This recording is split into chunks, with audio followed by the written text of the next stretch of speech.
We've talked in the past about linear approximation, which is using a line to approximate a curve around a given point.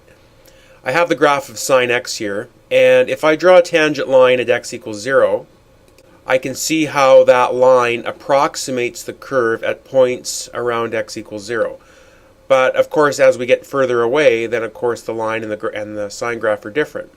So what we want to look at doing is, can we find a polynomial function of higher degree than degree 1 to approximate our sine graph? So for example, could we find a third degree equation? So here's a third degree polynomial, which is approximating our sine graph for a longer period than our line did. We could go to a fifth degree equation. Now keep in mind that the polynomial isn't exactly the sine graph at all these different points. It looks like it is here, but the point is it's approximating the graph better than the line did. And we can keep going up with different powered polynomial functions. Here's another view of that. A line approximating the curve, and then higher degree polynomials. As the degree goes up, the polynomial better approximates the curve over a longer interval. So let's see if we can find a third degree polynomial that will approximate sine x around x equals 0. And the way we're going to do this is that we're going to find the polynomial and make its values and derivatives at x equals 0 match those of sine x. That's the key to this. So the first thing we need is to look at sine x and its first three derivatives. And we need the values at 0. And now we want to create our polynomial, a third degree polynomial in this case, which we know is of this form.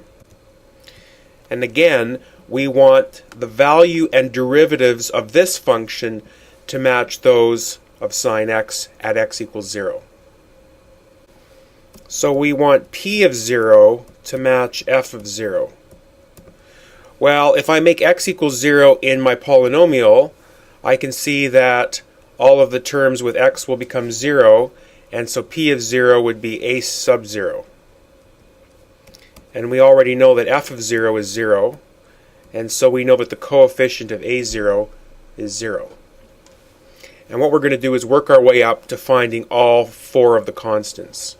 So now with the first derivative, I need to take the derivative of p from here, and that would be a1 plus 2a2x plus 3a3x squared. And again, we want the derivative of the polynomial at 0 to match the value of the derivative of the function at 0. So p prime of 0, if I put 0 into p prime, again, the last two terms, x is 0, so they knock off, and so p prime of 0 is a1, and f prime of 0 from up above is 1. So I know that the coefficient of a1 is 1. And I keep doing this process for the second and third derivatives.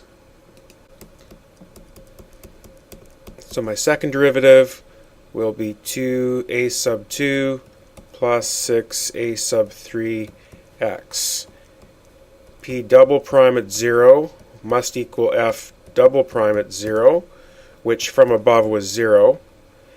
And p double prime will be 2a sub 2, which means a sub 2 is 0. And p triple prime will equal 6a sub 3. So the third derivative at 0 must equal the third derivative of f at 0. And this will be 6a sub 3. And the third derivative from above was negative 1. So a sub 3 will be negative 1/6. So I have now all four coefficients for my polynomial function, which is going to approximate the curve. So let's substitute those values into my polynomial. and I'm going to get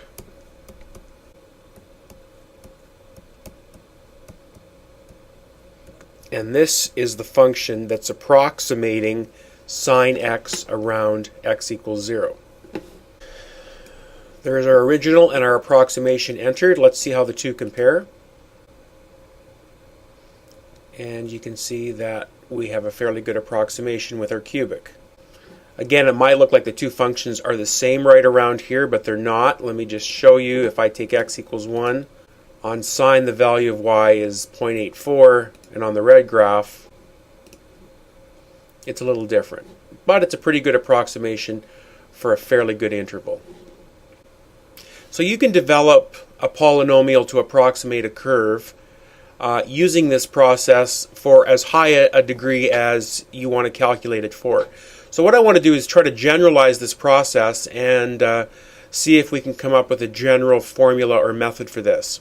So we're going to take a general function f of x, and assuming it can be differentiated n times, at x equals 0, that's going to be our center point. We're going to find a polynomial of degree n, and this is the key, so that the polynomial's value and its derivatives at x equals 0 match those of f of x. That's the whole key to this. So there's the general form of my polynomial function. I need to come up with the values of a0, a1, a2, the coefficients and constants. So I need the derivatives to work with in order to apply this idea up above. So there's the first derivative. Just follow through the power rule. Look at the second derivative. Let me just walk through this one. So going from the first to the second derivative, the derivative of the constant is 0, so it's gone. The derivative of this would be that. The derivative here, using the power rule, it's going to be 3 times 2. I've just written it that way instead of 6. A cubed x, drop the power by 1. Again, power rule, 4 times 3. A sub 4, drop the power by 1. Third derivative is 0. The derivative of this is here. The derivative with the power rule, 4 times 3 times 2, drop the power by 1. 5 times 4 times 3, drop the power by 1, etc. And the fourth derivative. Now what I need to do is I need to equate f of 0 and p of 0. So I need to work from each of these the value of p of 0. Well, p of 0 will be a sub 0 because all the terms will go away except the first. And that will then be the value of f of 0, since we want to make these two things the same. P prime of 0. Again, in my first derivative, if I put 0 in, all I'm left with is a sub 1. And that's going to also be the value of f prime of 0.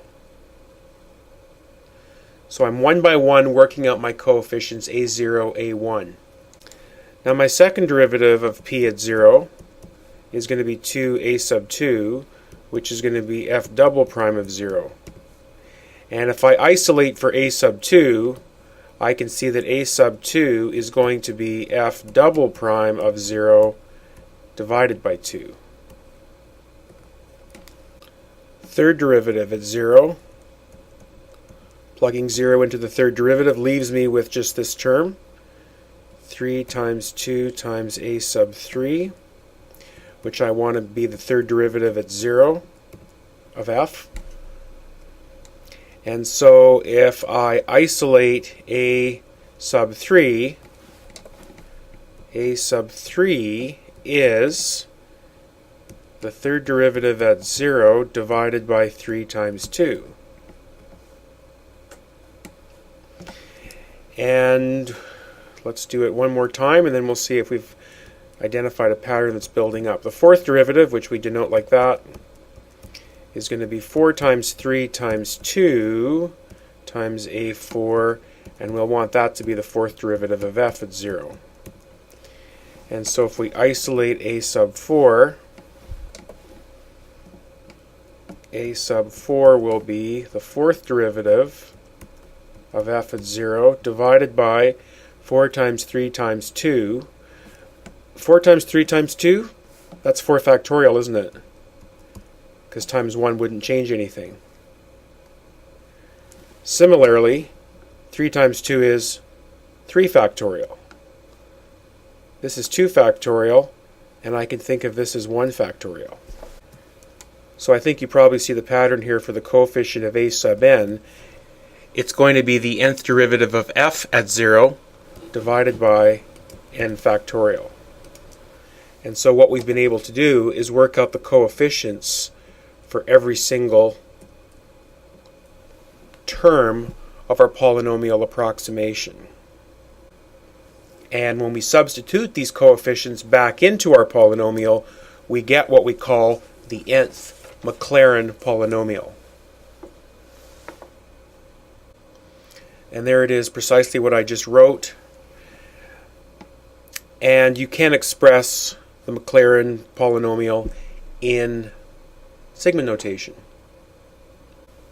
So the fact that we now have a general process for determining a polynomial approximation means that this process is expedited quite a bit when you're asked to apply it to a function. So let's do sine x, but this time let's do a 5th degree Maclaurin polynomial. And so we still need to work out our first 5 derivatives of the function, along with the value of the function and derivatives at 0 for each of these.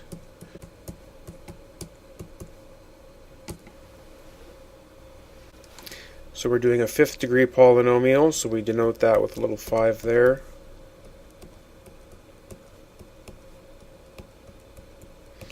Just write the formula out again, just until we get more used to it. And substitute our values for f, f prime, etc. So that's 0. So then our second term will be 1 over 1 factorial, which will just be 1x. This term will be 0 as well because of this. Our third term will be negative 1 over 3 factorial, which is 6, x cubed. Now you remember in the first thing we did, we developed the 3rd degree polynomial for sine. Well, there it is. That's what we got. The this term, the 4th derivative was 0, so that's 0. And now we're adding a term here, 1 over 5 factorial, which is 120 x to the 5th. So this is our 5th degree Maclaurin polynomial for sine x, which you can see approximates the sine graph for an even longer interval than the 3rd degree polynomial did. So one of the things that polynomial approximations are often used for is to approximate values of complicated functions. So let's use this result to approximate the value of sine 0.5. Now you can get sine 0.5 on your calculator. Now our approximation of 0.5 using the polynomial, since I have the function typed in, I can just do y variables at 0.5, and you can see it's very close. So when we're asked for the error is, as always, the positive distance between the actual value and the approximated value. So it's the positive difference between these two values.